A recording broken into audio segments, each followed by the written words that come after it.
Personne ne s'attendait à une telle scène. Quelques heures seulement après avoir soulevé le trophée le plus prestigieux du football européen, les joueurs du Paris Saint-Germain se retrouvent dans un lieu où très peu de sportifs ont l'occasion d'être célébrés de cette manière, le Palais de l'Élysée.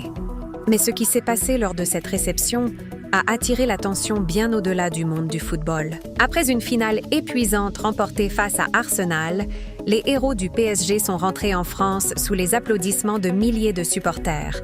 Une marée humaine, des chants, des drapeaux, une ambiance électrique. Paris vibrait au rythme de son club. Et pourtant, le moment le plus symbolique de cette journée n'allait pas se dérouler dans un stade. Direction l'Élysée. Dans les salons du palais présidentiel, les joueurs sont accueillis par Emmanuel Macron, passionné de football et visiblement fier de voir une équipe française triompher au sommet de l'Europe. Mais alors que les caméras filment chaque détail, un autre personnage attire rapidement les regards. Brigitte Macron fait son entrée. Vêtue d'un élégant ensemble bleu marine, la première dame apparaît souriante et particulièrement détendue. Très vite, les échanges deviennent chaleureux, les discussions s'enchaînent, les sourires se multiplient et l'atmosphère ressemble davantage à une célébration familiale qu'à une cérémonie protocolaire.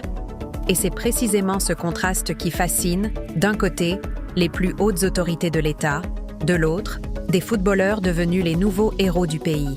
Le trophée circule de main en main, les téléphones se lèvent, les photos s'enchaînent.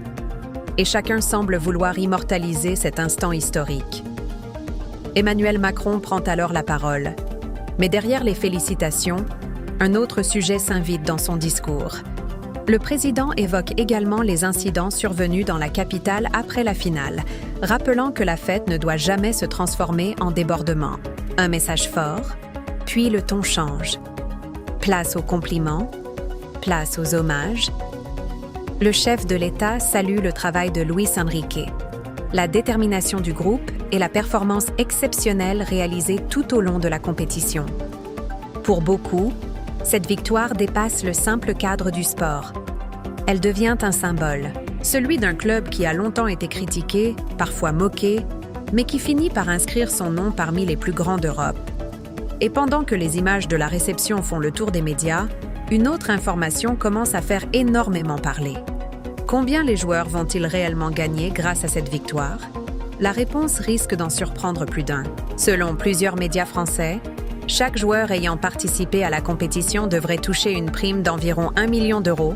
Oui, 1 million d'euros.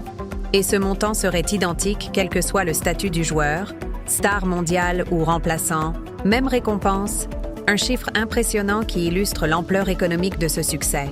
Mais ce n'est pas tout. Pour le PSG, les revenus générés par cette campagne européenne seraient encore plus spectaculaires. Les estimations évoquent près de 150 millions d'euros récoltés grâce au parcours réalisé en Ligue des Champions. Une somme gigantesque, une somme qui pourrait entrer dans l'histoire du club. Et lorsqu'on additionne les primes, les revenus commerciaux, l'exposition médiatique mondiale et l'impact sur l'image du PSG, on comprend rapidement que cette victoire vaut bien plus qu'un simple trophée. C'est un événement qui pourrait marquer durablement l'avenir du club.